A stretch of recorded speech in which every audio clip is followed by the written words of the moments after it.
4 দফা দাবিতে সোহরাওয়ার্দী উদ্যানে হেফাজতে ইসলামের মহাসমাবেশ অনুষ্ঠিত হলো। সরকারি সফরে কাতার গেছেন সেনাবাহিনী প্রধান। ব্যবসায়ীদের হুট করে রাজনীতিতে এসে ভোট করার পক্ষে নন বলে জানিয়েছেন শ্রম উপদেষ্টা। সম্পদে পরিণত না করা গেলে জনসংখ্যা দেশের বোঝা হবে বলে জানিয়েছেন প্রধান উপদেষ্টার মুখ্য সচিব। রাজনৈতিক দলগুলোকে সংস্কারমুখী হওয়ার আহ্বান সমাজ কল্যাণ উপদেষ্টার। অভিভাবকরা প্রাথমিকের বর্তমান কারিকুলাম গ্রহণ করেনি বলে জানিয়েছেন প্রাথমিক ও গণশিক্ষা উপদেষ্টা। সংস্কারের পর ফেব্রুয়ারি বা এপ্রিলে নির্বাচনের প্রস্তাব জামাতের।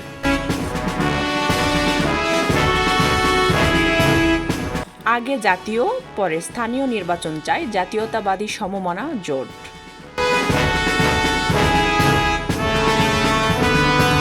অন্তর্বর্তী সরকার নির্বাচন চায় না বলে মন্তব্য করেছেন মেজর অবসরপ্রাপ্ত হাফিজ উদ্দিন আহমেদ। আওয়ামী লীগ নিষিদ্ধ প্রশ্নে বিএনপি জামাতকে অবস্থান স্পষ্ট করতে হবে বলে জানিয়েছেন আক্তার হোসেন।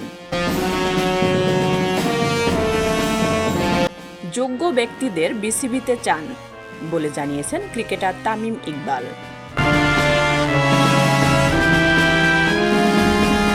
আবরার ফাহাদ হত্যার ঘটনায় হাইকোর্টের পূর্ণাঙ্গ রায়, 20 জনের মৃত্যুদণ্ড।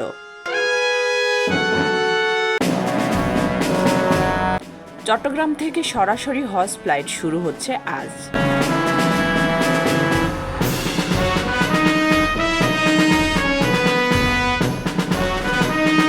চট্টগ্রামে ডাবল মার্ডার মামলার প্রধান আসামি গ্রেপ্তার। পঞ্চগড়ে 1.5 যুগ পর বিএনপির দ্বিবার্ষিক সম্মেলন অনুষ্ঠিত।